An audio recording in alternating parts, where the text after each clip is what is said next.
नमस्कार दोस्तों, कैसे हैं आप लोग। 23 नवंबर 2022 के डेली न्यूज़ एनालिसिस और एडिटोरियल एनालिसिस में आपका स्वागत है। आज कौन कौन सी न्यूज़ है, तो भैया चीफ इलेक्शन कमिश्नर और इलेक्शन कमिश्नर्स के जो छोटे टेन्योर्स होते हैं, इस बात को लेकर सुप्रीम कोर्ट ने केंद्र की सरकार से एक्सप्लेनेशन मांगा है, डांट लगाई है। तो ये क्या है, इसको देखेंगे। नेक्स्ट, तमिलनाडु के अंदर अरितापत्ती नाम की जगह को तमिलनाडु की पहली बायोडाइवर्सिटी हेरिटेज साइट बोला गया। What is BHS, biodiversity heritage site, इसके बारे में बात करेंगे। मनरेगा वर्कर्स की स्किलिंग के लिए प्रोजेक्ट उन्नति शुरू किया था केंद्र की सरकार ने, बट राज्य की सरकारों ने प्रोजेक्ट उन्नति को आगे बढ़ाया ही नहीं। इस बात को लेकर केंद्र की सरकार अब कुछ कंडीशंस लगा रही राज्य की सरकारों पे, इसके बारे में बात करेंगे। OECD का यह कहना है कि ग्लोबल स्लोडाउन के चलते यूरोप की इकोनॉमी में सबसे ज्यादा इंपैक्ट आएगा। ये क्या है, इसको देखेंगे। ईरान ने न्यूक्लियर एनरिच्ड और मतलब जो यूरेनियम है 60% इनरिच्ड यूरेनियम को बड़े स्केल पे बनाना शुरू कर दिया, और इस 60% से 90% पे पहुंचना, जो कि न्यूक्लियर वेपन के बराबर है, ज्यादा मुश्किल नहीं होगा। तो ये न्यूज देखेंगे।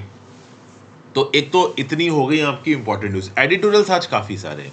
एक एडिटोरियल है the India pole in international politics. International politics में इंडिया किसी की तरफ एक सैटेलाइट स्टेट की तरह नहीं है, खुद एक पोल है, खुद एक साइड है। ये क्या है, इसको देखेंगे। लोकल क्लाइमेट एक्शन, मतलब लोकल लेवल बॉडीज को इन्वॉल्व करके आप क्लाइमेट एक्शन में किस प्रकार से रोल प्ले कर सकते हो, इसके बारे में आर्टिकल है। मीनंगाड़ी डिस्ट्रिक्ट जो है साउथ इंडिया की, उसका एग्जाम्पल दिया गया, और कुछ डिस्ट्रिक्ट का एग्जाम्पल दिया गया, इसको देखेंगे। फिर स्टेट सर्वेलेंस, देखिए ये जो डाटा प्रोटेक्शन बिल आया है ना 2022 का, इसको लेके दो आर्टिकल हैं। एक तो ये बिल प्रोटेक्टिंग स्टेट सर्वेलेंस, एक further tightening of protections is imperative in draft protection bill, ये आर्टिकल्स देखेंगे। फिर नेशनल सुसाइड प्रिवेंशन स्ट्रेटजी को लेके एक आर्टिकल है। तमिल नेशनलिस्ट पैराडॉक्स में नहीं डिस्कस कर रहा हूँ अभी, मुझे इतना इंपॉर्टेंट नहीं लगा। बाकी लगभग 5 से 6 इंपॉर्टेंट एडिटोरियल्स में आपके साथ डिस्कस करूँगा। बेसिकली जो तमिल नेशनलिस्ट पैराडॉक्स वाला जो आर्टिकल है, इसमें ये बताया जा रहा है कि पहले जब AG पेरियावलन को सुप्रीम कोर्ट ने छोड़ा था, तब जो स्टालिन साहब थे, चीफ मिनिस्टर साहब थे, पब्लिकली इनसे मिले, इनकी तारीफ वगैरह की, लेकिन बाद में स्टालिन साहब को काफ़ी क्रिटिसाइज किया गया। तो अब जब 6 और कन्विक्ट यहाँ पे छोड़े गए हैं, तो स्टालिन साहब ने उनको बहुत ज़्यादा वेलकम नहीं किया। और जो दूसरी पॉलिटिकल पार्टीज हैं तमिलनाडु के अंदर, उसमें से कुछ ओवरऑल लीडर्स ने इन 6 छूटे हुए कन्विक्ट्स को मिठाई वगैरह खिलाई, तो उनको पब्लिक सेंसर देखने को मिला। मतलब तमिलनाडु के भी जो लोग हैं ना, वो इन कन्विक्ट्स के एक्शन से खुश नहीं है। इन कन्विक्टों ने मिलके राजीव गांधी को मारा। इस बात से यहाँ पे कोई भी तमिलनाडु का इंडिविजुअल खुश नहीं है। तमिलनाडु के लोग ये चाहते हैं कि जो उनके तमिल ब्रदरन श्रीलंका में रह रहे हैं, उनको पूरे राइट्स दिए जाएं, उनके राइट्स को हनन ना हो। ओवरऑल श्रीलंका के अंदर तमिल जो भी माइनॉरिटी है, उसको प्रॉपर आप कह लो रिप्रेजेंटेशन वगैरह मिले। हालांकि अब ये फॉरेन अफेयर्स का मुद्दा हो जाता है, हर चीज़ भारत सरकार के हाथ में भी नहीं है। तो तमिल नेशनलिज्म से जोड़ा गया है। जो श्रीलंका के अंदर सिविल वॉर हुआ और वहां पे जो तमिलियंस परेशान हुए, ये मुद्दा किस प्रकार से तमिल नेशनल पॉलिटिक्स से जुड़ा हुआ है, तमिलनाडु के पॉलिटिक्स से जुड़ा हुआ, उसके 1-2 पॉइंट्स दिए हैं। पॉइंट्स में कुछ बहुत एक्स्ट्राऑर्डिनरी नहीं है, इसलिए मैं इस आर्टिकल को अलग से डिस्कस नहीं कर रहा हूँ। वर्ड ऑफ द डे देख लेते हैं। Crying wolf. क्राइंग वुल्फ मतलब आप तब मदद मांग रहे हो जब आपको मदद की जरूरत नहीं है। कहते हैं ना, भेड़िया आया भेड़िया आया, तो पहले लोग मदद करने पहुंचते थे, देखते थे कोई भेड़िया नहीं है तो सबको लगता था मजा। एक दिन सच में भेड़िया आ गया, उसने चिल्लाया भेड़िया आया, कोई मदद करने नहीं आया, क्योंकि सबको लगा कि झूठी मदद मांग रहा है। तो क्राइम वुल्फ मतलब ये होता है कि आप तब मदद मांग रहे हो जब आपको मदद की जरूरत नहीं है। तो अगर आप बार बार क्राइम वुल्फ करोगे, तो कोई आप पे एक समय के बाद भरोसा नहीं करेगा। आगे बढ़ने से पहले वीडियो पे लाइक कर बटन दोस्तों, चैनल को शेयर सब्सक्राइब नहीं किया कर लीजिए, इंस्टाग्राम पे फॉलो कर लीजिए, आपसे जुड़ने की कोशिश करता हूँ। टेलीग्राम ग्रुप ज्वाइन कर लीजिए, लेक्चर की PDF और नोटिफिकेशन आपको मिल जाएगी। ज़्यादा से ज़्यादा शेयर करें यूट्यूब के एल्गोरिथम में इस वीडियो को सपोर्ट करने के लिए। पहली news, GS paper 2 judiciary. Supreme court calls out centre over short tenures of chief election commissioner. Justice KM Joseph साहब का यहाँ पे स्टेटमेंट देखिए। After 2004 particularly the slide has begun in terms of picking up those persons whom of course the government knows the date of birth. They government know that these persons would not ever get anywhere close to 6 years. ये क्या scene है? देखिए, supreme court ने ये बोला है कि सरकार केवल लिप सर्विस देती है to the independence of election commissioners, और इस प्रकार से इलेक्शन कमिश्नर या फिर चीफ इलेक्शन कमिश्नर को अपॉइंट किया जाता है कि वो 1-1.5 साल या कुछ महीनों से ज्यादा अपनी कुर्सी पर ना टिक पाए। ओके, 1950s में जब इलेक्शन कमिश्नर्स अपॉइंट होते थे, तो 8 साल से ज्यादा तक का भी टेन्योर किया है उन्होंने। लेकिन अगर आप 2004 के बाद आ जाओ, जो कुछ 100 दिन का टेन्योर होता है आपके इलेक्शन कमिश्नर साहब, उसके ज़्यादा का नहीं होता है। जैसे फॉर एग्जांपल इससे पहले यूनाइटेड प्रोग्रेसिव अलायंस जो कांग्रेस की सरकार थी, उनके 8 सालों के राज में 6 चीफ इलेक्शन कमिश्नर्स देखने को मिले। अभी की जो सरकार है ये एनडीए की, बीजेपी की, 2015 से लेकर 2022 इन 7 सालों में 8 चीफ इलेक्शन कमिश्नर्स देखने को मिले। तो भाई इतनी तेजी से आप चीफ इलेक्शन कमिश्नर बदल रहे हो, जबकि अगर आप सेक्शन 4 देखिए 1991 के एक्ट का, कौन से एक्ट का, election commission, conditions of service of election commissioners and transaction of business act 1991, इस एक्ट में लिखा है कि चीफ इलेक्शन कमिश्नर और इलेक्शन कमिश्नर्स का जो टेन्योर है वो या तो 6 साल का होगा या तब तक का होगा जब तक वो 65 साल के हो जाते हैं। अब अगर किसी एक इंडिविजुअल को जिसकी उम्र 58 साल है, इसको as a chief election commissioner या इलेक्शन कमिश्नर अपॉइंट किया जाता है, तो ऑब्वियस है कि ये अपने 6 साल का टेन्योर पूरा कर लेगा। लेकिन मान लो किसी एक ऐसे पर्टिकुलर पर्सन को जिसकी उम्र ऑलरेडी 64 साल हो चुकी है, आप इलेक्शन कमिश्नर या चीफ इलेक्शन कमिश्नर अपॉइंट करते हो, तो 65 पे तो उसका रिटायरमेंट है, वो ज़्यादा से ज़्यादा 1 साल यहाँ पे इलेक्शन कमिश्नर या चीफ इलेक्शन कमिश्नर रह पाएगा। तो कुल मिला के जस्टिस जोसेफ साहब का ये बोलना है कि 2004 के बाद से इंटेंशनली केंद्र की सरकार ने चुना ही ऐसे लोगों को है चीफ इलेक्शन कमिश्नर या इलेक्शन कमिश्नर की कुर्सी के लिए, जो ज्यादा लंबे समय तक उस कुर्सी पर ना बैठ पाए। तो भले ही आर्टिकल 324 के अंदर इलेक्शन कमीशन की इंडिपेंडेंस के लिए बहुत सारे आप कह लो तरीके दिए गए कि भाई इलेक्शन कमिश्नर्स को केवल इम्पीचमेंट के थ्रू हटाया जा सकता है, ओवरऑल उनका पूरा टर्म होगा, लेकिन इम्पीचमेंट के थ्रू तो तब हटाओगे ना जब ओवरऑल एक लंबा टेन्योर होगा। देखिए क्या है, अगर एक चीफ इलेक्शन कमिश्नर, एक इलेक्शन कमिश्नर लंबे समय के लिए कुर्सी पर बैठ गया, मान लो वो 6 साल के लिए कुर्सी पर बैठ गया, तो उसको पता है कि उसको कुर्सी से सरकार जल्दी हटा नहीं सकती, तो वो अपने हिसाब से इंडिपेंडेंट डिसीजन लेगा, वो आगे आने वाले इलेक्शंस की प्लानिंग कर सकता है। अब मान लो कोई एक इलेक्शन कमिश्नर, मान जैसे सुशील चंद्रा साहब थे, अब वो केवल 1 साल के लिए कुर्सी पर बैठे, तो उस 1 साल में कुछ स्टेट लेजिस्लेटिव असेंबली के इलेक्शंस को उन्होंने ओवरसी कर लिया। एक इंडिविजुअल जो 6 साल तक इलेक्शन कमिश्नर या फिर चीफ इलेक्शन कमिश्नर की कुर्सी पर बैठेगा, एक ना एक जनरल इलेक्शंस, ऑलमोस्ट सारी स्टेट लेजिस्लेटिव के इलेक्शन उसके टेन्योर के समय पे आ जाएंगे, तो वो कुछ प्लानिंग कर सकता है, कुछ इंपॉर्टेंट रिफॉर्म लेके आ सकता है। लंबा टेन्योर जरूरी है यहाँ पे इलेक्शन कमिश्नर्स का, चीफ इलेक्शन कमिश्नर्स का, इससे पहले कि इलेक्शन कमिश्नर्स को समझ पाए उनके रिटायरमेंट का समय आ जाता है, सरकार अपॉइंट ही इस प्रकार से कर रही है। फिर जज साहब का ये बोलना है कि जब पहले चीफ इलेक्शन कमिश्नर आए थे सुकुमार सेन साहब, तो इन्होंने सर्व किया था 8 साल 273 दिनों के लिए, और अब अगर अभी latest 24वें chief election commissioner Sushil Chandra साहब की आप बात करो तो इनका टेन्योर बस 1 साल से थोड़ा ही ज्यादा था। तो इस रिस्पेक्ट में कोई चेक्स एंड बैलेंसेस नहीं है, यहाँ पे केंद्र की सरकार गलत कर रही है। एक तो केंद्र की सरकार, सुप्रीम कोर्ट का ये बोलना है कि आपको बेस्ट मैन चुनना है चीफ इलेक्शन कमिश्नर की और इलेक्शन कमिश्नर्स की कुर्सी के लिए, एक तो ये बोला गया है। उसके साथ साथ आपको ये भी इंश्योर करना है कि वो एक अप्रोप्रिएट अमाउंट ऑफ टर्म को पूरा करें, कम से कम 3-4 साल 5 साल तो कुर्सी पर बैठे। कुछ महीनों या 1 साल के लिए कुर्सी पर बैठ पाता है एक इलेक्शन कमिश्नर या चीफ इलेक्शन कमिश्नर जब उसको अपॉइंट ही 64 या 63 साल की उम्र पर किया जाता है। ओके, फिर दूसरे देशों के कॉन्स्टिट्यूशनल मैकेनिज्म जैसे श्रीलंका, नेपाल, पाकिस्तान और यूनाइटेड किंगडम में जिस प्रकार से इलेक्शन अथॉरिटीज का अपॉइंटमेंट होता है, इसे यहाँ पे डिस्कस किया गया। अच्छा, एक और बात है, अगर आप आर्टिकल 324 देखोगे तो उसमें ओवरऑल इलेक्शन कमिश्नर्स के अपॉइंटमेंट के रिस्पेक्ट में नियम कानून बनाने की ताकत किसको दे रखी है? पार्लियामेंट को दे रखी है, और पार्लियामेंट ने यहाँ पे नियम कानून बनाया भी है। Election commission, condition of service of election commissioners and transaction of business act 1991, ये सरकार पार्लियामेंट का ही बनाया हुआ है, लेकिन उसके बाद से ज़्यादा कुछ चेंजेस यहाँ पे हुए नहीं है, और पार्लियामेंट बहुत ज़्यादा यहाँ पे इन्वॉल्व भी नहीं इस पर्टिकुलर मुद्दे को लेके। तो केंद्र की सरकार अपने हिसाब से इलेक्शन कमीशन में अपॉइंटमेंट कर रही है। इस बात को लेके केंद्र की सरकारों को कभी कभी क्रिटिसाइज भी किया जाता है। तो कॉन्स्टिट्यूशन बेंच जिसको लीड कर रहे हैं यहाँ पे के.एम. जोसेफ साहब, ये जो सीरीज ऑफ पेटिशन सुन रहे हैं, इसमें इन्होंने बोला है कि भाई देखिए, एक्चुअली में इलेक्शन कमिश्नर को स्ट्रांग बनाने के लिए आपको एक कंप्लीटली ऑनेस्ट पर्सन को अपॉइंट करना है, उसके साथ साथ ये इंश्योर करना है कि वो अपना मिनिमम टेन्योर जो 6 साल का है उसे तो पूरा करे ही करे। आप थोड़े ज़्यादा बड़े 63-64 साल के लोगों को अपॉइंट करोगे तो ऑब्वियस सी बात है वो 1 साल में रिटायर हो जाएंगे, आपको इम्पीचमेंट लाने की ज़रूरत नहीं है। तो टैलेंटेड ऑनेस्ट लोगों को थोड़ी कम उम्र पे आप अपॉइंट करिए, 58-59 पे, ताकि एक मिनिमम टेन्योर तो पूरा कर पाए। ठीक है ना। इलेक्शन कमीशन एक ऑटोनॉमस कॉन्स्टिट्यूशनल अथॉरिटी है, यूनियन और स्टेट इलेक्शन प्रोसेस को पूरा करती है, चाहे लोकसभा हो, राज्यसभा हो, स्टेट लेजिस्लेटिव असेंबली हो, यहाँ पे इलेक्शन करवाती है। प्रेसिडेंट और वाइस प्रेसिडेंट के ऑफिस का जो इलेक्शन होता है वो इलेक्शन कमीशन करवाता है। Part 15 of the Indian constitution में इलेक्शंस के रिस्पेक्ट में इंफॉर्मेशन दे रखी है। ओके, इलेक्शन कमीशन को स्टैब्लिश किया गया था in accordance with the constitution on 25 January 1950। Article 324 से लेकर 329 में इलेक्शन कमीशन की पावर्स, फंक्शन, टेन्योर, एलिजिबिलिटी के बारे में बात की गई है।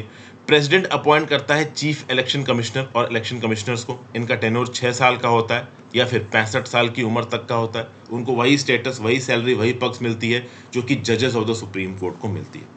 अगर आपको इलेक्शन कमिश्नर्स को कुर्सी पर से हटाना है तो भैया पार्लियामेंट में 2/3 मेंबर्स प्रेजेंट और वोटिंग की मेजॉरिटी के साथ बिल पास कराना पड़ेगा, ठीक है ना। इसके बारे में मैंने डिटेल में लक्ष्मीकांत में पढ़ा रखा, आर्टिकल 324 या इलेक्शन कमीशन। मेरा नाम हर्षित द्विवेदी के साथ यूट्यूब में सर्च मारिए, आपको रेलेवेंट वीडियोस मिल जाएंगे। इनफैक्ट मैं रिकमेंड करूंगा कि मेरी लक्ष्मीकांत वाली सीरीज देख लीजिए, आपका कॉन्स्टिट्यूशन पॉलिटी पूरा तैयार हो जाएगा। Next, GS paper 3 biodiversity in Arittapatti Tamil Nadu gets is first biodiversity heritage site. तो भैया तमिलनाडु की सरकार ने एक नोटिफिकेशन इशू किया है और मदुरई डिस्ट्रिक्ट के मेलूर ब्लॉक में जो अरितापत्ती नाम की जगह है, इसको एक बायोडाइवर्सिटी हेरिटेज साइट डिक्लेयर कर दिया है। यहाँ पे आता है 193.21 हेक्टेयर्स का इलाका। ओके, ये जो अरितापत्ती विलेज है, it is rich in ecological and historical significance. यहाँ पे 250 स्पेशीज पाई जाती हैं बर्ड्स की, जिसमें 3 रैप्टर बर्ड स्पेशीज हैं।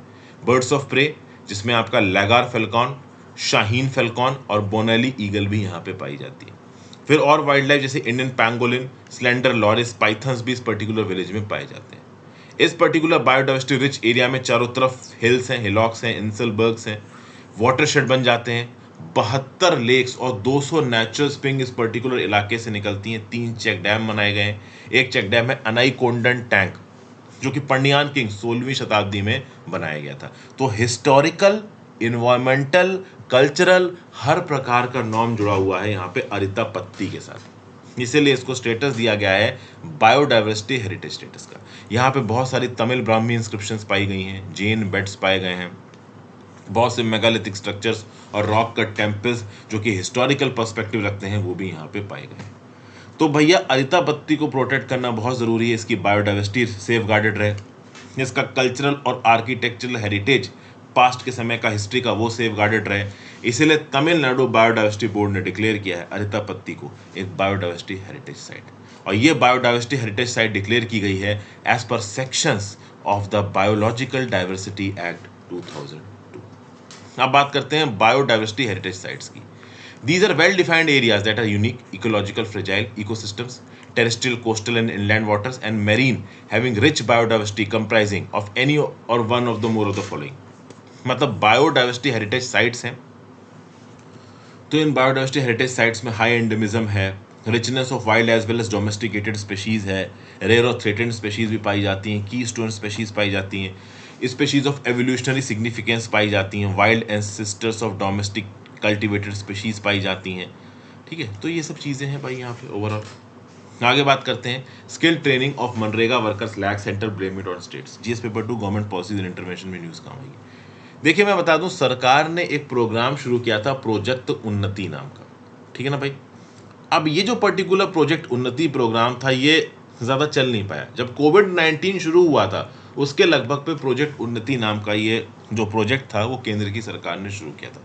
केंद्र की सरकार का टारगेट था कि जो लोग एक लिमिट से ज़्यादा Mahatma Gandhi national rural employment guarantee scheme मनरेगा पे डिपेंडेंट है, उनको आप ट्रेनिंग प्रोवाइड करो अंडर प्रोजेक्ट उन्नति।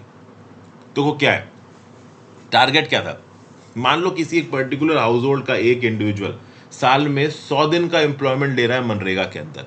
इसका मतलब क्या है, अगर वो साल में 100 दिन मनरेगा के अंदर काम करने आ रहा है, मतलब वो मेजरली मनरेगा पे डिपेंडेंट है अपनी अर्निंग्स के लिए, अपनी कमाई के लिए। तो ऐसे लोग जो पूरी तरीके से मनरेगा पे डिपेंडेंट है, उनको आइडेंटिफाई करिए और उनको प्रोजेक्ट उन्नति के अंदर इनरोल करिए। एक बार वो इंडिविजुअल प्रोजेक्ट उन्नति के अंदर इनरोल करेगा तो उसको स्किल ट्रेनिंग प्रोवाइड की जाएगी और इस स्किल ट्रेनिंग के आधार पर वो आगे कोई नौकरी वगैरह कर सकता है। ठीक है भाई। अब टारगेट तो ये था कि अभी तक, मतलब 2020 में इस पर्टिकुलर स्कीम को लाया गया था, 2022 तक 2 लाख लोगों को यहाँ पे ट्रेनिंग दी जाएगी, ये टारगेट था। बट एक्चुअली में केवल 25,000 लोगों को इस प्रोजेक्ट उन्नति के अंदर ट्रेनिंग दी गई है। इसलिए अगर आप देखो तो मार्च 2022 में ये जो उन्नति स्कीम खत्म होने वाली थी, इसको 2 साल का एक्सटेंशन दिया गया। अब केंद्र की सरकार यहाँ पे बिल फाड़ रही है राज्य की सरकारों के ऊपर। केंद्र की सरकार बोल रही है कि राज्य की सरकारों ने पूरे जोशो खरोश से प्रोजेक्ट उन्नति को इंप्लीमेंट नहीं किया ग्राउंड पे।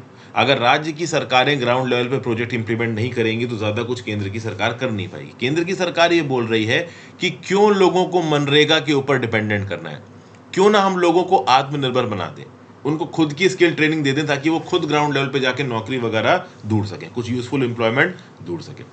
तो बेटर ये कि उनको स्किल प्रोवाइड करो।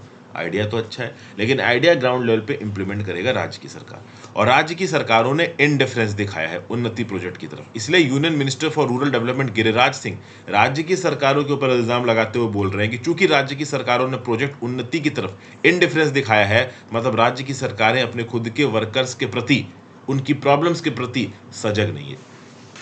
इसीलिए केंद्र की सरकार ये बोल रही है कि अब राज्य की सरकारों को जो भी लेबर बजट दिया जाएगा, मनरेगा से रिलेटेड जो पैसा दिया जाएगा, वो इस बात पे डिपेंडेंट रहेगा कि प्रोजेक्ट उन्नति को किस हद तक राज्य की सरकार इंप्लीमेंट कर रही है। अगर प्रोजेक्ट उन्नति के अंदर एक राज्य की सरकार ज्यादा एनरोलमेंट करती है, ज्यादा ट्रेनिंग प्रोवाइड करती है, स्किल बेस बढ़ाती है अपने वर्कर्स का, तो उस केस में हम लेबर बजट का पैसा उस राज्य की सरकार को रिलीज करेंगे, नहीं तो हम पैसे को थोड़ा सा रोकेंगे।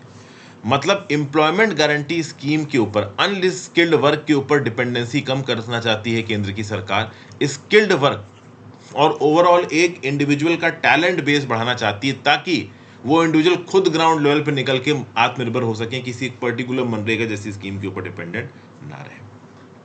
तो एक एडल्ट मेंबर, एक हाउस होल्ड का, वो हाउस होल्ड जो कि मनरेगा के अंदर 100 दिन का काम साल में ले चुके हैं, तो एडल्ट मेंबर जो 18 से 45 साल की एज ग्रुप का है, उसको यहाँ पे उन्नति स्कीम के अंदर ट्रेनिंग प्रोवाइड की जाएगी। ठीक है ना भाई। तो ये ओवरऑल यहाँ पे बोला गया है। अब इसको कहीं ना कहीं राज्य की सरकारें क्रिटिसाइज करेंगे कि केंद्र की सरकार हमारे ऊपर अपनी एक स्कीम इंप्लीमेंट करना चाहती है। ये पॉलिटिक्स देखिए यहाँ पे चलती रहती है। अगर आप देखो तो 2020-21 फाइनेंशियल ईयर में 71 लाख हाउस होल्ड्स थे जिन्होंने प्रतिदिन प्रति साल 100 डेज का काम लिया है मनरेगा के अंदर। तो 71 लाख हाउस होल्ड्स में से कम एक इंडिविजुअल तो निकल के आया प्रोजेक्ट उन्नति के लिए। सिमिलरली अगर आप देखो तो 2021-22 में 59 लाख ऐसे हाउस होल्ड्स थे जिन्होंने 100 दिन का मनरेगा के अंदर काम लिया है। तो 2020-21 में 71 हाउस होल्ड्स में से यहाँ पे ट्रेनिंग मिली है 8658 को, और 2021-22 में 59 लाख हाउस होल्ड्स में ट्रेनिंग मिली है 12577 लोगों को उन्नति प्रोजेक्ट के अंदर। तो चूंकि उन्नति प्रोजेक्ट का यहाँ पे टार्डी इंप्लीमेंटेशन हुआ है, इसलिए बिल केंद्र की सरकार राज्य की सरकार पे फट रही है। अच्छा, ये जो ट्रेनिंग प्रोग्राम कंडक्ट कराए जाएंगे प्रोजेक्ट उन्नति के अंदर, वो ओवरऑल दीनदयाल उपाध्याय ग्रामीण Kaushal Yojana, rural self training institute और कृषि विज्ञान केंद्र के अंदर कंडक्ट कराए जाएंगे। तो ये जो प्रोजेक्ट उन्नति की ट्रेनिंग दी जा रही है, ये 3 मैकेनिज्म के थ्रू दी जा रही है। एक तो DDU JKY, एक RSETI और एक KVK। ठीक है। कृषि विज्ञान केंद्र क्या करते हैं? एग्रीकल्चर सेक्टर से रिलेटेड ट्रेड में और फील्ड में ट्रेनिंग देते हैं। RSETI एंटरप्रेन्योरशिप की स्किल्स की ट्रेनिंग देता है उन लोगों को जो 18 से 45 की एज ग्रुप में आते हैं। ठीक है ना भाई। तो रेजिडेंशियल ट्रेनिंग प्रोग्राम है, 2 साल तक हैंड होल्डिंग सपोर्ट है। और ग्रामीण कौशल योजना एक प्लेसमेंट लिंक प्रोग्राम है, जिसमें अगर आप देखो तो जो 70% ट्रेंड कैंडिडेट्स हैं उनको प्रति महीना 6000 रुपए की मिनरल सैलरी की नौकरियां दिलवाई जाती हैं। मैं आपको एक और बात बता दूं, प्रोजेक्ट उन्नति के अंदर जो वर्कर काम कर रहा है, स्किल ले रहा है, उसको मनरेगा वाली वेजेस भी दी जाएंगी ट्रेनिंग के समय पे। होता है ना कि जो गरीब आदमी वो बोलेगा कि यार ट्रेनिंग तो मैं कर लूंगा बट उस समय पैसा कैसे कमाऊंगा। तो सरकार ने बोला है कि प्रोजेक्ट उन्नति के समय में अंदर जब तुम स्किल ट्रेनिंग कर रहे होगे उस समय पे मनरेगा की वेजेस के हिसाब से पैसा भी दिया जाएगा। तो विन विन स्कीम है। हालांकि ग्राउंड लेवल पे इंप्लीमेंट नहीं हो पा रही उतने जोशो खरोश से। Next GS paper 2 international economy, Europe to be hit hardest in global slowdown says OECD। तो भैया ग्लोबल इकोनॉमी अगले साल एक रिसेशन अवॉइड करे। अब क्या है कि भाई OECD organisation for economic cooperation and development ने यहाँ पे अपनी एक रिपोर्ट दी है, और इस पर्टिकुलर रिपोर्ट में बोला है कि यूरोप के लिए जो आगे आने वाला समय है वो भाई देखो बढ़िया तो नहीं है, हालत थोड़ी खराब होने वाली है। एक बड़ी एनर्जी क्राइसिस यहाँ पे देखने को मिल रही है। आपको पता है कि रशिया यूक्रेन वॉर चल रहा है, बड़े स्केल पे जो रशिया गैस भेजा करता था यूरोप में, वो अभी के लिए नहीं आ पा रही है। यूरोप तगड़ा हिट होने वाला है। इस एनर्जी क्राइसिस के चलते यूरोप की जीडीपी भी थोड़ी पे यहाँ गिरती नजर आएगी, और यूरोप के अंदर इन्फ्लेशन की प्रॉब्लम तो देखो चल ही रही है। अगर आप देखो तो यूरोप में जो ब्रिटेन की इकोनॉमी है, उसकी ग्रोथ यहाँ पे कम देखने को मिलेगी। अगर आप ओवरऑल देखो तो ओईसीडी का ये प्रोजेक्शन है कि दुनिया की इकोनॉमिक ग्रोथ इस साल जो 3.1% पे है, वो अगले साल 2.2% पे पहुंच जाएगी, और फिर 2024 में 2.7%। मतलब ओईसीडी के हिसाब से दुनिया की इकोनॉमी इस साल मतलब 2022 में 3.1% पे बढ़ेगी, 2023 में 2.2% पे बढ़ेगी, 2024 में 2.7% पे बढ़ेगी। ठीक है, लेकिन जब बात आती है यूरोप की, तो और खास में भी यूरोप का जो यूरोजोन इकोनॉमी है, 19 कंट्री की जो यूरोजोन इकोनॉमी है। अब आप बोलोगे कि सर ये यूरोजोन क्या चीज़ है? यूरोजोन ऑफिशियली यूरो एरिया है, जिसमें 19 मेंबर स्टेट्स आते हैं यूरोपियन यूनियन के, जिन्होंने पूरी तरीके से इकोनॉमिक और monetary union of European union को ज्वाइन कर लिया। और वैसे तो देखो तो यूरोजोन में 19 ही कंट्रीज हैं, लेकिन कुछ कंट्रीज पूरी तरीके से इकोनॉमी और मॉनेटरी यूनियन को नहीं मानी जाती हैं, जैसे कि फॉर एग्जांपल स्विट्जरलैंड। स्विट्जरलैंड के अंदर पूरी तरीके से यूरो नहीं चलता है, समझ गए ना? तो इकोनॉमिक और monetary union of the European union को पूरी तरीके से फॉलो करने वाली जो 19 कंट्रीज है, उनको आप बोलते हो यूरोजोन, जहां पे करेंसी भी केवल यूरो ही चलती है। ठीक है भाई, okay.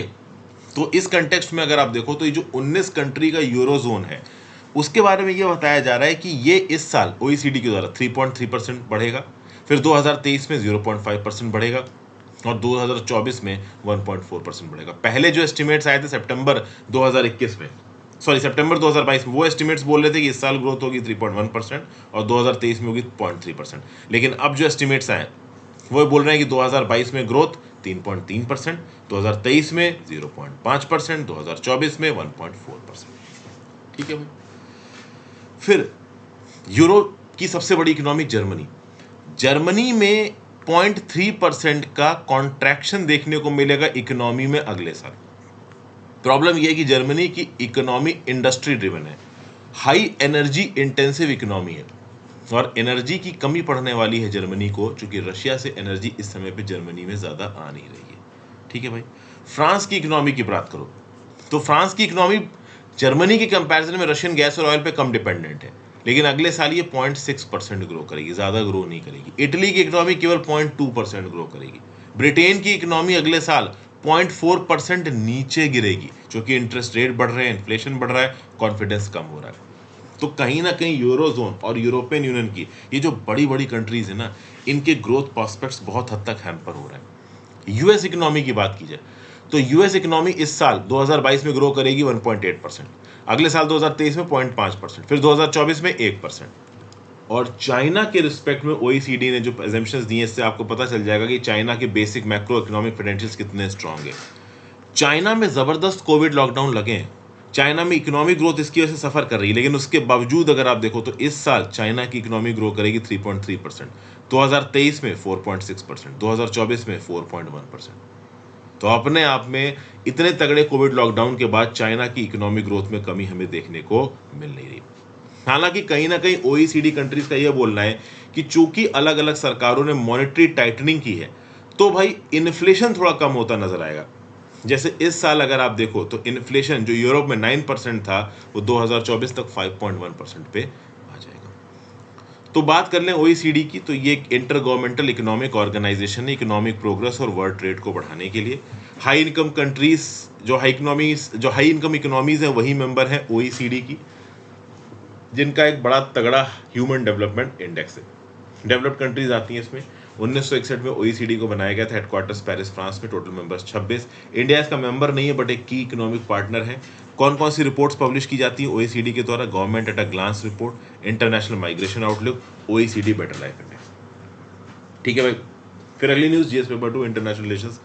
Iran starts enriching uranium to 60%, it's highest level ever. तो भैया फॉर्डो न्यूक्लियर प्लांट में 60% प्योरिटी वाला यूरेनियम एनरिच करना शुरू कर दिया है ईरान ने।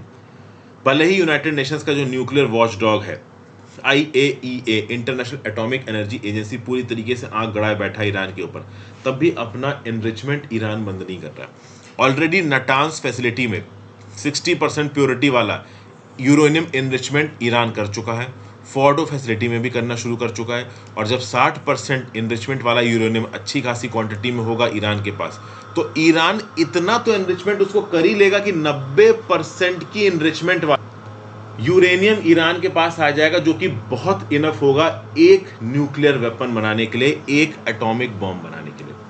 जो इंटरनेशनल एटॉमिक एनर्जी एजेंसी के डायरेक्टर है ना, जनरल रफाल ग्रोसी, इनका यह बोलना है कि हम बहुत सीरियसली कंसर्न्ड हैं कि ईरान IAEA की प्रोब में बिल्कुल भी पार्टिसिपेट नहीं कर रहा। IAEA ने यह बोला है कि ईरान की 3 अनडिक्लेयर्ड साइट्स पे मैन मेड यूरेनियम पार्टिकल्स पाए गए हैं। इस बात को लेके IAEA ने रिस्पांस मांगा ईरान से, ईरान ने रिस्पांस देने से मना कर दिया। लगभग 2 साल हो चुके हैं IAEA के ऑफिशियल्स के पास ईरान न्यूक्लियर साइट्स का एक्सेस नहीं है, और जो भी IAEA ने सर्विलेंस कैमरा लगा रखे थे ईरान के साइट्स पे, एटॉमिक साइट्स पे, वो भी अब हटा दिए गए। तो ये जो IAEA का असेसमेंट है ईरान के अंदर, वो कमजोर पड़ चुका है। 2015 में जो JCPOA साइन हुआ था, उसको 2018 में डोनाल्ड ट्रंप ने वापस खींच लिया, और उसके बाद से पूरा यहाँ पे रायता फैल गया है। नाटांस में ये जो न्यूक्लियर इनरिचमेंट का काम है, ईरान बहुत तेजी से कर रहा है। इसलिए 2021 में आप देखोगे तो नाटांस में एक सैबोटेज अटैक भी देखने को मिला था। उस समय पे इजराइल के ऊपर ये रिस्पॉन्सिबिलिटी डाली गई थी कि इस अटैक को इजराइल ने कंडक्ट करा, हालांकि इजराइल ने ओपनली इसको एक्नॉलेज करने से मना कर दिया था। तो ईरान अपने इनरिचमेंट को बिना डरे बहुत तेजी से आगे बढ़ा रहा है, और कहीं ना कहीं न्यूक्लियर वेपन्स बना के ही मानेगा। ओके, अब आ जाते हैं अपने एडिटोरियल पे। अगर अब तक आपने वीडियो पे लाइक और शेयर का बटन नहीं दबाया तो जरूर दबा दीजिएगा। The India pole in international politics. तो हैप्पी मैन जैकब साहब यहाँ पे बोल रहे हैं कि इंटरनेशनल पॉलिटिक्स में इंडिया पोल का मतलब क्या है।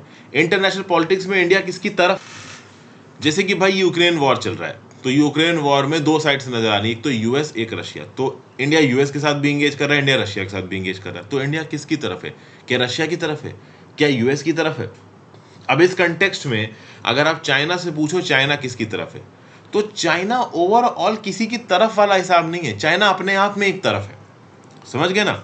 जैसे फॉर एग्जांपल क्लास हो गई, एक क्लास में 100 बच्चे पढ़ते हैं, 100 बच्चों में 2 बच्चे बड़े इन्फ्लुएंशियल है, तो एक बच्चे का अपना ग्रुप, एक बच्चे का अपना ग्रुप, और बाकी जो छुटपू मुटपू है वो किसी एक पर्टिकुलर ग्रुप में उसके फॉलोवर बन गए। तो मतलब 2 बड़ी स्ट्रॉन्ग साइड्स उभर के आई और उसके पीछे बाकी सैटेलाइट लोग जुड़ गए। तो क्या इंडिया सैटेलाइट स्टेट की कैटेगरी में आता है? क्या इंडिया इतनी कमजोर ताकत है कि वो पर्टिकुलर किसी साइड की तरफ रहेगा? तो नहीं। जिस प्रकार से चाइना आज की डेट में खुद ही अपने आप में एक बड़ी साइड बन के उभरा है, उसी प्रकार से इंडिया भी अपने आप को इस मल्टीपोलर वर्ल्ड में एक पोल की तरह कंसीडर करता है। आज की डेट में चाहे यूएस की बात कर लो, चाहे रशिया की भी बात कर लो, वो एक स्टबॉर्न इंडिया को फेस कर रहे हैं, जो कि उनकी लाइन को टो करने के लिए तैयार नहीं है। आज की डेट में इंटरनेशनल सिस्टम में इंडिया अपने आप को एक पिलर मान के चलता है। We are not a satellite state, we are not a camp followers. हम वो लोग नहीं है कि दूसरे कैंप में किसी पर्टिकुलर स्ट्रांग ताकत के पीछे खड़े रहेंगे हाथ जोड़ के कि हाँ भाई जो तुम कर रहे हो वो हम करेंगे। आज की डेट में इंडिया G20 की लीडरशिप लेके रखा है अपने पास, शांघाई कोऑपरेशन ऑर्गेनाइजेशन की अपने पास लीडरशिप लेके रखा है। ये दोनों अपने आप में जियोपॉलिटिकली बहुत स्ट्रांग ऑर्गेनाइजेशंस है। तो इंटरनेशनल सिस्टम में अपने आप में पोल बन के उभरा है इंडिया। और ये जो थॉट प्रोसेस इंडिया के अंदर वो आज से नहीं उभर रहा है। देश के आज़ाद होने के बाद और पहले जवाहरलाल नेहरू, गांधी जी, बाल गंगाधर तिलक जैसे लीडर्स ने इंटरनेशनल पॉलिटिक्स में इंडिया की इंपॉर्टेंस को सामने लाने की कोशिश की। इंडिया का अपने आप का civilisational sense right from the ages of Harappa, India का नॉन अलाइंड मूवमेंट में लीडरशिप, ये कहीं ना कहीं इंडिया की फॉरेन पॉलिसी को एक अलग आइडेंटिटी देते हैं। एक ऐसी आइडेंटिटी जो अपने आप में एक आइडियोलॉजी, अपने आप में एक असर्टिवनेस लेके आती है। हम ओवरऑल किसी कैंप के फॉलोअर नहीं, हम अपने आप में एक कैंप है।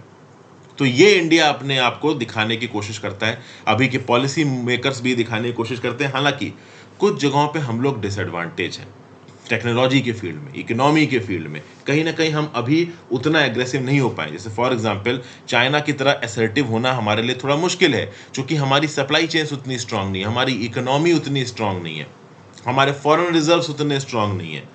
कभी कभी हमने साउथ एशियन रीजनल सब सिस्टम में डोमिनेट करने की कोशिश की है, बट उसके हमको डिजास्टर्स कॉन्सिक्वेंसेस देखने को मिले हैं। For example Sri Lankan civil war में इंडिया की आर्म्ड फोर्सेस का इन्वॉल्वमेंट, बांग्लादेश वॉर के समय पे 1971 में इंडिया सोवियत ट्रीटी का होना, तो ये सब चीज़ों ने कहीं ना कहीं ओवरऑल इंडिया की असर्टिवनेस को डिस्प्ले किया है। कभी कभी ये असर्टिवनेस हमारे फेवर में गई, कभी कभी ये हमारे अगेंस्ट चली गई। तो कुल मिला के इस समय के मल्टीपोलर वर्ल्ड ऑर्डर में इंडिया अपने आप को एक पोल की तरह स्थापित करने की कोशिश कर रहा है, ना कि दूसरों के पीछे खड़े रहने की। ठीक है भाई।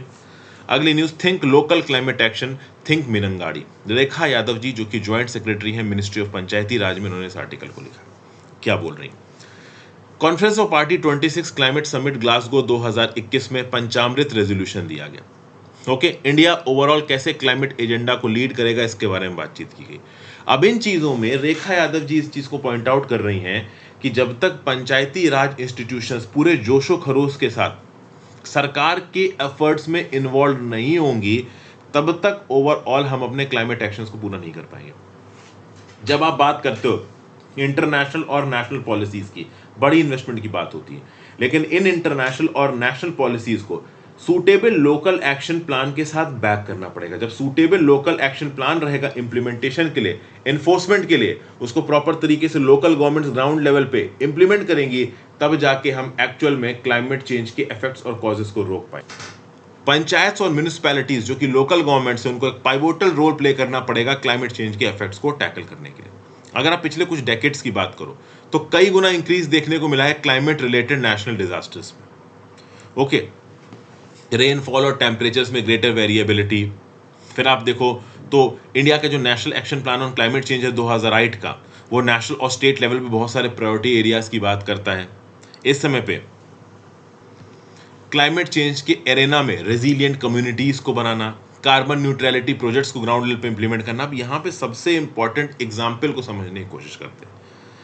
मिनंगाड़ी ग्राम पंचायत केरला की वायनाड डिस्ट्रिक्ट में, इसने एक ऐसा मॉडल बनाया है जिसको हमें एम्युलेट करना चाहिए।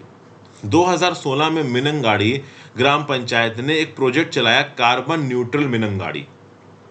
ओके, जिसके चलते मिनंगाड़ी नाम का ये जो आप कह लो ग्राम पंचायत है, इसको a village, panchayat of carbon neutrality में कन्वर्ट करने की कोशिश की। एक अवेयरनेस प्रोग्राम चलाया गया मिनंगाड़ी के अंदर। ग्रीन हाउस गैसेस की एमिशन इन्वेंटरी लिस्ट को प्रिपेयर किया गया। जो पंचायत थी वो बैठ रही थी, ग्राम सभा की मीटिंग्स में प्रॉपर तरीके से बातचीत हो रही थी, सोशियो इकोनॉमिक सर्वे और एनर्जी यूज मैपिंग कराई गई। इन सब चीज़ों के थ्रू कैसे एमिशंस को कम करना है, कैसे कार्बन सीक्वेस्ट्रेशन को बढ़ाना है, कैसे इकोलॉजी और बायोलॉजिकल डाइवर्सिटी को इन्हेंस करना है, प्रिजर्व करना है, इन सब चीज़ों पे एक बहुत ही कंसोलिडेटेड और ऑर्गेनाइज तरीके से लोगों ने सोचा बैठ के मिनंगाड़ी ग्राम पंचायत के, उसको ग्राउंड लेवल पे इंप्लीमेंट किया। मिनंगाड़ी ग्राम पंचायत में 1,58,816 ट्रीज लगाए गए। इनको जियो टैग किया गया इनकी ग्रोथ को मॉनिटर करने के लिए। इस पूरे प्रोसेस में एंटायर कम्युनिटी इन्वॉल्व थी, चाहे वो स्कूल के बच्चे हों, यूथ हों, टेक्निकल और एकेडमिक इंस्टीट्यूशंस हों, ये सब ओवरऑल इन्वॉल्व हो रहे थे इस पर्टिकुलर प्रोसेस को सक्सेसफुल बनाने के लिए। एलईडी बल्ब मैन्युफैक्चरिंग को प्रमोट किया गया, उससे रिलेटेड माइक्रो एंटरप्राइजेस को यहाँ पे उजागर किया गया लोगों के द्वारा। तो ये ओवरऑल जो स्टेप्स है मिनंगाड़ी ग्राम पंचायत की, इस प्रकार के स्टेप्स को देश के बाकी हिस्सों की ग्राम पंचायत को इंप्लीमेंट करना चाहिए अगर सच में हमको कार्बन न्यूट्रलिटी को अचीव करना है। फिर नेक्स्ट बात की जा रही जम्मू एंड कश्मीर की पाली ग्राम पंचायत की। पाली ग्राम पंचायत ने भी पीपल सेंट्रिक मॉडल को फॉलो किया, कुछ लोकल एक्टिविटीज इंप्लीमेंट करके। पंचायत ने क्लाइमेट रेजिलिएंट प्लान बनाया जहां पे विलेजर्स को अवेयर किया गया क्लाइमेट चेंज के बारे में। कुछ मिटिगेशन फैक्टर्स जैसे कि एनर्जी कंजम्पशन को रिड्यूस करना, फॉसिल फ्यूल्स के प्रयोग को कम करना, सोलर एनर्जी का इस्तेमाल करना, प्लास्टिक्स के यूज को खत्म करना, प्लांटेशन और वाटर कंजर्वेशन मेजर्स को प्रमोट करना, इन सब चीज़ों को इंपॉर्टेंस दी गई।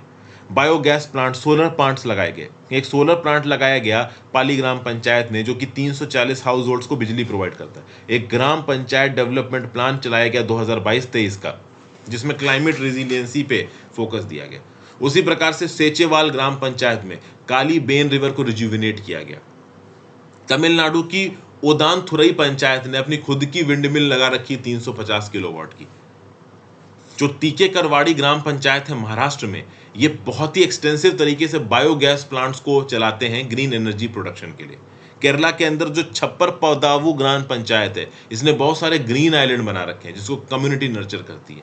तो कुल मिला के यहाँ पे रेखा यादव जी क्या बता रही, रेखा यादव जी ये बता रही हैं कि हमारे देश की अलग अलग ग्राम पंचायत में सिलेक्टिव बेसिस पे आपको ऐसे बहुत से स्टेप्स लिए मिल जाएंगे जो एक्चुअली में एक बड़े स्केल पे कंसोलिडेटेड एक्सटेंसिव बेसिस पे पूरे देश में इंप्लीमेंट किए जाएं, तो अपने आप में इंडिया कार्बन न्यूट्रलिटी की तरफ बहुत तेजी से बढ़ेगा। ठीक है, तो ये सब बातें यहाँ पे बताई गई। फिर एक clean and green village theme के बारे में बात की जा रही है। मिनिस्ट्री ऑफ पंचायती राज की बात करें तो सस्टेनेबल डेवलपमेंट गोल को थेमेटिक बेसिस पे चलाने के लिए क्लीन एंड ग्रीन विलेज को एक फिफ्थ थीम की तरह देखा गया है पंचायत में।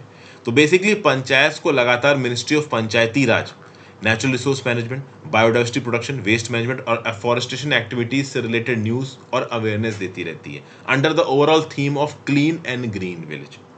ठीक है ना भाई।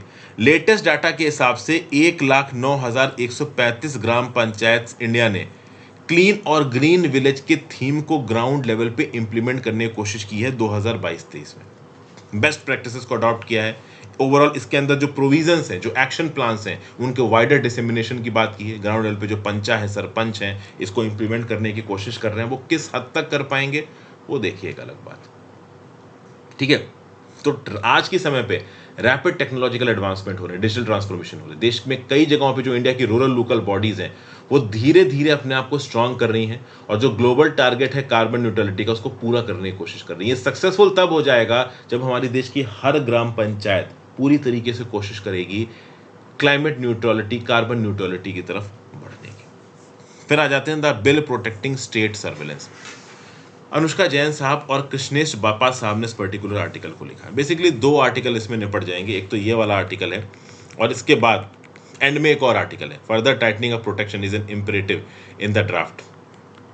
तो ये भाई जो 2 आर्टिकल हैं ये क्या बता रहे हैं, तो छोटा सा पॉइंट है, समझ लीजिएगा। वैसे डिजिटल डाटा प्रोटेक्शन बिल के बारे में करंट अफेयर्स की न्यूज़ में डिस्कस कर चुका हूँ। बाकी किस बेसिस पे क्रिटिसाइज कर रहे हैं अनुष्का जैन जी और कृष्णेश बापा साहब, इसको देख लेते हैं। तो भाई मिनिस्ट्री ऑफ इलेक्ट्रॉनिक्स और इंफॉर्मेशन टेक्नोलॉजी लेके आई digital personal data protection bill 2022 18 नवंबर को। अब ओवरऑल डाटा प्रोटेक्शन बिल की तरफ जो जर्नी थी वो कब शुरू हुई थी? 2011 में शुरू हुई थी। 2011 में department of personnel and training DOPT ने डिस्कशंस इनिशिएट किए राइट टू प्राइवेसी बिल 2011 पे। फिर एक ऑफिस मेमोरेंडम बनाया गया 29 सितंबर 2011 को। उस समय के जो अटॉर्नी जनरल थे गुलम वहानावती साहब ने बोला कि भाई कुछ कंडीशंस के बिहाफ पे ही हम कम्युनिकेशन का इंटरसेप्शन कर सकते हैं। क्या है ना, सरकारी एजेंसीज कम्युनिकेशन का इंटरसेप्शन करती हैं। देश के अंदर टेररिस्ट अटैक वगैरह होते हैं, इनको रोकने के लिए निफारिस जो आप कह लो फैक्शंस है हमारे देश के, वो वायलेंट प्रोपोगेंडा फैलाते ना फिरें, इसके लिए समय समय पर अगर आप देखो तो देश के अंदर इंटरसेप्शन किया जाता है। फोन लाइन को टैप करती हैं सरकारें, एक्टिविटीज़ क्या कर रहे हैं लोग उसको फॉलो करती हैं। ठीक है, तो 2012 में जस्टिस एपी शाह की लीडरशिप के अंदर एक group of experts on privacy बनाया गया। इस पर्टिकुलर ग्रुप की रिपोर्ट ने क्या बोला कि we need to examine the impact of increased collection of citizen information by the government on right to privacy. मतलब सरकार ये लोगों का इंटरसेप्शन करके जो उनका डाटा कब्जा रही है, उस डाटा से लोगों की प्राइवेसी पे क्या इम्पैक्ट पड़ेगा, इसको यहाँ पे एग्जामिन करना बहुत जरूरी है। उसके बाद से civil society organisation, lawyer, politician, सबने सर्वेलांस रिफॉर्म की बात की है।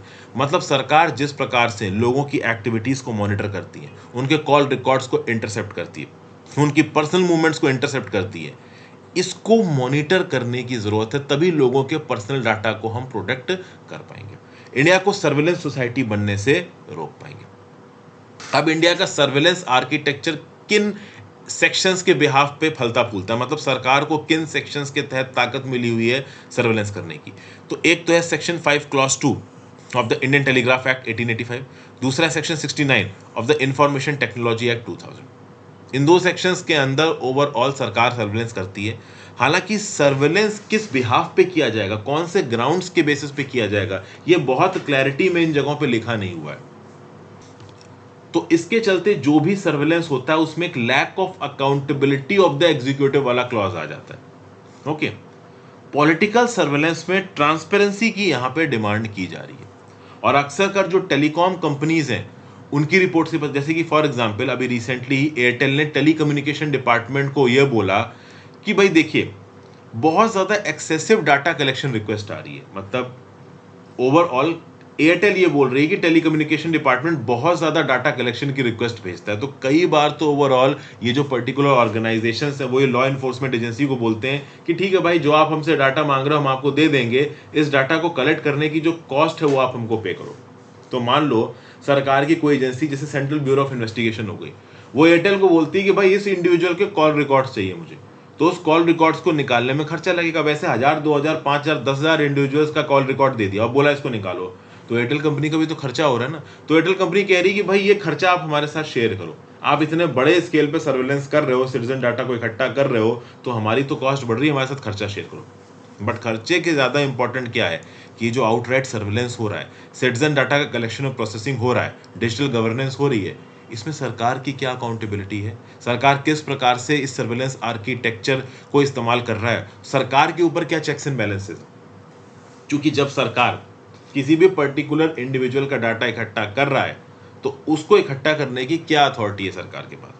अब इस बात को लेकर राइट टू प्राइवेसी डिसीजन जो दिया था 2017 में सुप्रीम कोर्ट में, उसमें भी बात हुई थी, और justice BN. Shri Krishna committee तो हम लोग अक्सर कर डिस्कस करते रहते हैं। 2018 में बनी थी justice BN. Shri Krishna committee, उसके बेसिस पे ही बना था ड्राफ्ट डाटा प्रोटेक्शन बिल 2019, जिसके ऊपर देखिए तो 2 साल तक ज्वाइंट पार्लियामेंट्री कमेटी ने डिस्कशन किया।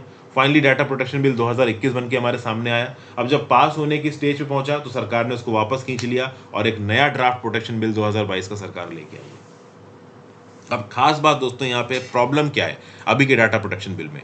अभी का जो ड्राफ्ट डाटा प्रोटेक्शन बिल है उसका क्लॉज 18(2) ये बोलता है कि केंद्र की सरकार ब्लैंकेट एग्जेम्पशंस दे रही है सेलेक्ट गवर्नमेंट एजेंसीज को। भी ये कौन सी एजेंसीज होंगी? ऑब्वियसली बात, इसमें होगी रॉ, इसमें होगी एनआईए, इसमें होगी DRI, directorate of revenue intelligence, इसमें होगी इन्फोर्समेंट डायरेक्टरेट, इसमें होगी सीबीआई। इस प्रकार की जो एजेंसीज है ना, जो देश की सिक्योरिटी, हमारे देश की इकोनॉमिक, पॉलिटिकल, टेरर सिक्योरिटी की बात करती हैं, उनको ऑब्वियसली बात है इनहेंस्ड पावर दी जाएंगी। ये गवर्नमेंट एजेंसी बिना किसी रिस्ट्रिक्शन के किसी के भी कॉल रिकॉर्ड्स निकाल सकती हैं, किसी का भी फोन टैप कर सकती हैं। समझ रहे हो आप बात को? तो अब क्वेश्चन ये उठाया जा रहा है कि जो ड्राफ्ट डाटा प्रोटेक्शन बिल 2022 का, इसका क्लॉज 18(2) कुछ गवर्नमेंट एजेंसीज को ब्लैंकेट एग्जेम्पशन दे रहा है, कोई अकाउंटेबिलिटी नहीं है उनकी। तो अब इस प्रकार की चीजें क्या फॉरेन लॉज में भी हैं? तो नहीं भाई, फॉरेन की कंपनियों में ओवरऑल इस प्रकार के ब्लैंकेट एग्जेम्पशन नहीं दिए गए। इस बार का जो 2022 का डाटा प्रोटेक्शन बिल है उसमें एक और बात बोली जा रही है कि जो गवर्नमेंट एजेंसी उनको तो एग्जेम्पशन दिया ही गया है, कुछ प्राइवेट एजेंसीज को भी एग्जेम्पशन दे दिया गया। जो प्राइवेट सेक्टर एंटिटीज है ना, वो भी लिमिटेड बेसिस पे पर्सनल डाटा को अपने पास स्टोर कर सकती हैं।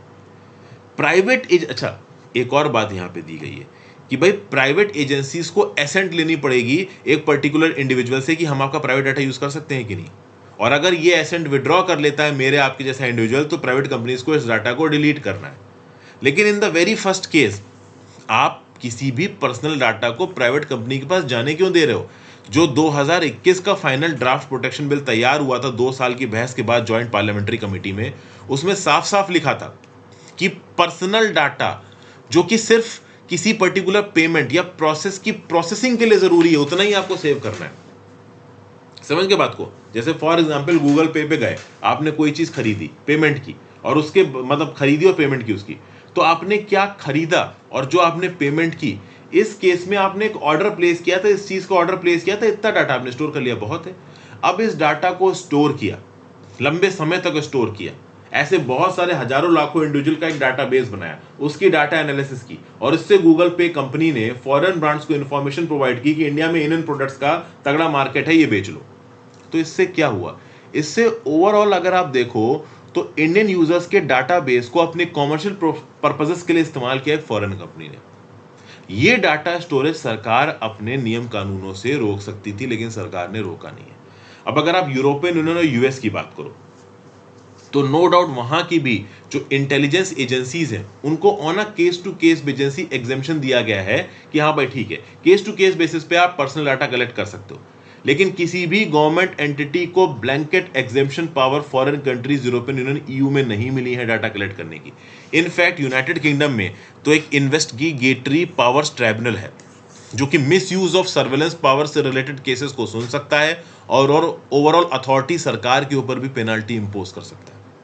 इस प्रकार का कोई भी powerful organisation, board, body, institution India के अंदर नहीं बनाया गया है।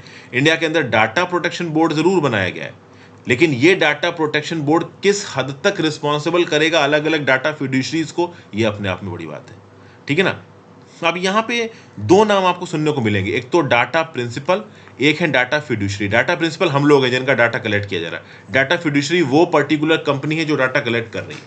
ठीक है भाई। अब यहाँ पे डाटा प्रोटेक्शन बोर्ड बना दिया गया है। वो डाटा प्रोटेक्शन बोर्ड किसी डाटा फिड्यूशरी के ऊपर नाम्स को वॉयलेट करने के लिए पेनल्टी फाइन लगा सकती है, लेकिन सरकार अपने आप में एक बहुत बड़ी डाटा फिड्यूशरी है।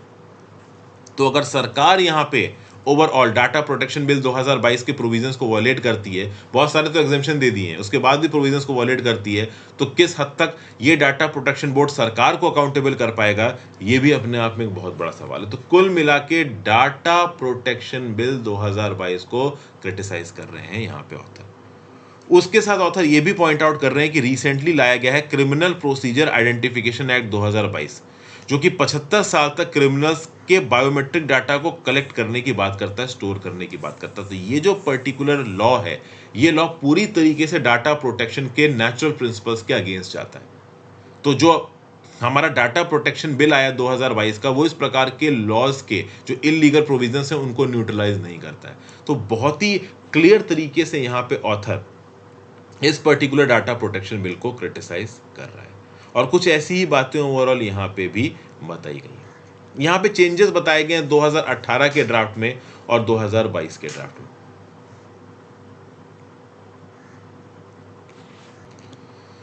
अब जो 2018 का डाटा प्रोटेक्शन ड्राफ्ट आया था बीएन श्रीकृष्णा कमेटी का, जो 2022 का आया था, उसमें बड़ा इंपॉर्टेंट फर्क है। 2018 के ड्राफ्ट में जो ओवरऑल डाटा प्रोटेक्शन अथॉरिटी बनाई गई थी, इसके सिलेक्शन प्रोसेस में जुडिशियल ओवरसाइट था। मतलब सरकार अगर डाटा प्रोटेक्शन अथॉरिटी बना रही है तो अथॉरिटी प्रॉपर तरीके से बनी है या नहीं बनी है, इसमें जुडिशरी कुछ बोल सकती थी। लेकिन अभी के लिए जो data protection board of India बनाने की बात की जा रही है 2022 के बिल में, उसमें कोई भी जुडिशियल ओवरसाइट नहीं है। तो ये एक बड़ी कमी बताई गई, सब कुछ सरकार के हाथ में यहाँ पे आ गया। प्लस 2022 के बिल में केंद्र की सरकार को ब्लैंकेट एग्जेम्पशंस दिए गए। इस प्रकार के ब्लैंकेट एग्जेम्पशंस 2018 के बिल में प्रेजेंट नहीं थे। 2018 के बिल में केस टू केस बेसिस पे एग्जेम्पशन दिया जा सकता था, लेकिन 2022 के बिल में केंद्र की सरकार ने अपनी कुछ एजेंसीज को ब्लैंकेट एग्जेम्पशन दे दिया। और ये ब्लैंकेट एग्जेम्पशन कैसे दिया है, तो एग्जेम्पशंस को वेगली वर्डेड रखा गया। तो वेगली वर्डेड में पब्लिक सर्वेलांस के लिए सरकार के पास ठीक ठाक स्कोप मिल जाता है। तो ये सब बातें ओवरऑल यहाँ पे बताई गई। फिर सुसाइड प्रिवेंशन स्ट्रेटजी की बात करिए दोस्तों, recently minister of health and family welfare की सुसाइड प्रिवेंशन स्ट्रेटजी आई है। 10% तक सुसाइड कम करने हैं हमने 2030 तक। इस समय पे suicide second leading cause of death है 15 से 29 साल के यूथ्स में, और फीमेल्स में 15 से 19 साल की फीमेल्स में second leading cause of death है WHO के एस्टिमेट के हिसाब से। पिछले 3 सालों में सुसाइड रेट प्रति 1 लाख पॉपुलेशन 10.2 से 11.3 पहुंच चुका है। हर साल इंडिया में 1 लाख से ज़्यादा जाने जाती हैं सुसाइड की वजह से। नेशनल क्राइम रिकॉर्ड ब्यूरो के स्टैटिस्टिक्स के हिसाब से महाराष्ट्र, तमिलनाडु, मध्य प्रदेश, वेस्ट बंगाल और कर्नाटका में सबसे ज़्यादा हाईएस्ट परसेंटेज ऑफ सुसाइड्स होते हैं, 8 से 11% के बीच में। सुसाइड्स की हाईएस्ट नंबर पे 2 वजहें क्या हैं, फैमिली प्रॉब्लम्स और इलनेसेस, उसके बाद marital conflict, love affairs, bankruptcy, substance abuse, dependence, इसकी वजह से भी सुसाइड होता है। ठीक है ना। तो जो स्ट्रैटेजी है WHO की, WHO strategy for south east Asian region, उसी हिसाब से इंडिया की भी स्ट्रैटेजी यहाँ पे डिवाइस की गई है ताकि नंबर ऑफ सुसाइड्स को इंडिया में रोका जा सके। सबसे खास बात यहाँ पे ये है कि सुसाइड को एज अ प्रॉब्लम आइडेंटिफाई किया है सरकार ने। साइकेट्रिक आउट पेशेंट डिपार्टमेंट्स बनाए जाएंगे बहुत सारे डिस्ट्रिक्ट्स में अगले 5 सालों में। स्कूलों के करिकुलम में मेंटल हेल्थ को एज अ टॉपिक कंसिडर किया जाएगा। लोग ओवरऑल सुसाइड से अपने आप को दूर ले जा सके, अल्कोहलिज्म से अलग कर सकें। सरकार ओवरऑल इन्वॉल्व होकर कम्युनिटी लेवल पे रेजिलियंस लाने की कोशिश कर रही ताकि सुसाइड जैसे मिनस को सोसाइटी से हटाया जा सके। So thank you for watching friends. Video को लाइक और शेयर कर दीजिएगा, इंस्टाग्राम पे फॉलो कर लीजिएगा, ज़्यादा से ज़्यादा लोग सब लेक्चर को शेयर करें।